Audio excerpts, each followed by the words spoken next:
Alright, this is our video 3 for the weekend. For today's now May 4th for me. I don't know when it's going to be for you. Last video we talked about reforming the Catholic Church, and now we're going to go on to our next topic, which is going to be immigration and religion. A variety of factors affected Europe's religious makeup in the 20th century, which had traditionally been characterized as Judeo-Christian. The Holocaust and repression in the Soviet Union led to the death or immigration of millions of Jewish citizens from Europe during and after World War II. At the same time, many Jews left. Decolonization after World War II brought many people from the former colonies into Europe seeking better economic opportunities. For example, immigrants came to the United Kingdom from India, Pakistan, and the Caribbean, and to France from North Africa. In the 1950s and 60s, many European nations encouraged immigrants to come to Europe as guest workers to meet a severe labor shortage. Many of these newcomers practiced Hinduism, Buddhism, and Islam. Starting in the early 1970s, economic conditions caused governments to discourage immigration. Yet from the 1980s onward, economic, political, and ecological conditions in many parts of Asia, Africa, and the Middle East led to increased immigrants and refugees coming to Europe. And we mentioned that before, how a lot of these former colony areas weren't as in good conditions as their former mother colonies, so some of them ended up coming to Europe over time. Alright, growth of Muslim population. The minority religion that grew the most with increased immigration to Europe was the Muslim population. Muslims were around 1% of the population of many European countries in 1970. Although France's Muslim population was 3.9% of the total at the time. In 2016, the overall Muslim population of Europe was about 5%, with France having the highest proportion at 8.8%. Germany and the United Kingdom each had slightly more than 6%. All right, debates about religion. In spite of increased immigration, Europe remained predominantly Christian, with about 75% of the population identified as Christians in 2010. However, nearly 20% identified as unaffiliated, marking a growth in Europe's secularism. Europe's secularism created a strong separation between church and state. The rapid growth of Islam as a larger minority religion caused debate and conflict about the role of religion and in social and political life. For example, many countries debated whether Muslim girls should be allowed to wear headscarves in schools. One study in 1997 showed that a large majority of Europeans agreed that immigrants who wished to be fully accepted into society needed to give up any part of their religion or culture that conflicted with European laws. In politics, some countries allowed immigrants to vote and run for local office, while others have made it increasingly difficult for them to become naturalized citizens. Okay. What you also might know is that today is May 4th, and so a lot of folks consider this to be like a Star Wars day. We're about to get on the topic of movies here in a second as well, too. You also might hear my kids watching Star Wars in the background in the living room while I'm back here filming these videos. So for more bonus, for your third round of bonus, you can email me at ryan.southall@zacharyschools.org. Your favorite Star Wars movie, or favorite character, either way is fine. Favorite movie or favorite character, or both is fine. Both will get you the same amount of points. Okay, so looking at now American culture influences. After World War II, the United States emerged as one of two world superpowers, a leader economically, militarily, and politically. It also became an increasingly strong influence on European culture. In elite culture, American influence was particularly strong in the visual arts and architecture. Technology and popular culture from the United States generated both enthusiasm and criticism. Movies. Film was a primary medium for bringing American popular culture to Europe. Charlie Chaplin's Modern Times, for example, a slapstick comedy from 1936 that skewered industrialism and provided escapism during the Great Depression, earned more money in other countries, especially Great Britain, than in the United States. By the 1960s, the European market accounted for 40% of the income for Hollywood filmmakers. At the same time, many European filmmakers made movies that were popular in art houses and independent cinemas in both Europe and the United States. Directors in Sweden, Italy, and France made movies that were more experimental than those that came out of Hollywood. Television. These, and not to mention that George Lucas hired a whole bunch of people that were British to film the first Star Wars movie. Television. This new technology became widely available in the United States after the war and spread to Europe and other parts of the world in the 1960s. Along with private automobiles and home ownership, television became the hallmark of a middle-class American lifestyle. As the technology spread, American broadcasters sold their programming to European countries at very low prices. For example, the British Broadcasting Corporation, or the BBC, could buy American programs for a small fraction of what it would cost to produce their own programs. Most European governments had state-controlled television and eventually established quota systems to limit the amount of American programming, which continued to be very popular.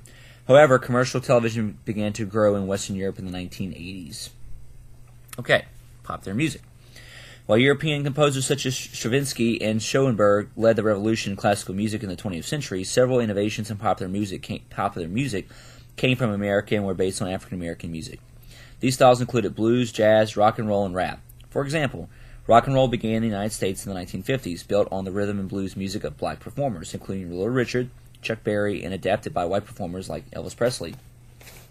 In the 1960s, rock and roll became a worldwide phenomenon as American music inspired British groups, including the Beatles, who became widely popular in the United States and elsewhere.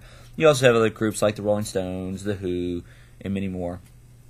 This reciprocal influence also occurred in the 1970s when the punk movement that started in New York spread to Britain and back to the United States.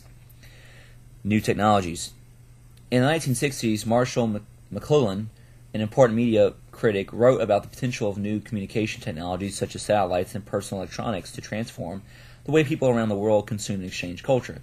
For example, DVDs made films from the United States and Europe available in people's homes, not just in movie theaters. Satellites allow viewers to watch sporting events such as the Olympics as they happened. American broadcasters supported by corporate advertising revenue mostly financed such television events and revealed another way the United States continued to influence popular culture. Okay, let me see how much I got left here. Alright, I'll do a little bit more in this next video, and I'll do fourth video, and that'll be the final video. So now we're looking at human progress, communication, and consumer culture first. Sorry, consumer culture, then communication, transportation. Alright, consumer culture. The rise of Europe's middle class and its involvement in an increasingly global economy exposed people to new goods, ideas, and practices. After World War II, mass production technologies that were perfected in munitions factories were turned to producing consumable products at rates never before seen. A new consumer culture was emerging. In it, domestic comforts such as electricity, indoor plumbing, plastics, and synthetic fibers made life easier. Many historians attribute the rise in a consumer-driven Europe to a desire to emulate American-style consumerism. The post-war years saw unprecedented prosperity both in the United States and Europe. That, coupled with ongoing rapid industrialization, only fueled the European consumer boom. The era has been called the age of the automobile because of widespread availability of commodities and the new liberated mobile style of life. Okay. Communication and transportation will be the last thing we'll cover in this video, and we'll start a new one next. 2 world wars had devastated Europe and demanded full attention on survival. During the second half of the 20th century, however, Europeans' focus was no longer on survival on the home front or victory at war. Rather, people's focus on the ease of domestic life and the technology that could achieve it. Radios and television.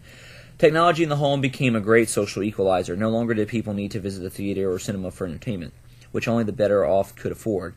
Instead, mass production of radios and televisions brought entertainment directly to living rooms, regardless of social class or standing. Millions of people from all walks of life could enjoy the same entertainment experience simultaneously. Tastes converge across the classes and cultures, from the most remote rural areas to the busiest city centers. The 1954 World Cup, for example, was broadcast throughout Europe by the newly created Eurovision network. The wide audience for the game demonstrated not only the proliferation of television in the lives of the fellow Europeans, but also the common way people chose to spend their new abundance of leisure time. Telephones and computers. Other technological innovations also swept through Europe after the wars. The telephone made it easier for individuals to communicate and for businesses to be productive. Later, the cell phone made such communication even easier and widespread. Few innovations were as influential as the computer. Early computers existed as early as the 1940s, but they were large, cumbersome, and slow. From the late 1950s to the mid-1970s, the computer grew from a purely scientific instrument to an integral part of the enterprises. Computers made for home use became widespread in the 1980s. The computers-related technology, the Internet, and that emerged in the United States in the 1970s, but it was not available to the general population until the 1990s, meaning like military or government had it first. As unifying as radio and television may have been, the Internet is an unparalleled equalizer. In most countries, many people have access to a wide range of information and can connect with most people around at any time around the world. By the beginning of the 21st century, approximately 360 million people were estimated to have access to the Internet. As pervasive as the Internet's influence was at the time, that was only 6% of the world's total population. All right, transportation. As advances in communication connected people remotely, transportation advances connected them physically. Throughout Europe at the beginning of the 20th century, populations clustered around railroad destinations. With automobile ownership, populations became even more mobile. Infrastructure that once built airplanes to bomb enemies instead built airplanes to transport leisure travelers across countries and over oceans. The world became smaller, and social movements were beginning to take shape. All right, European history takers, one more video.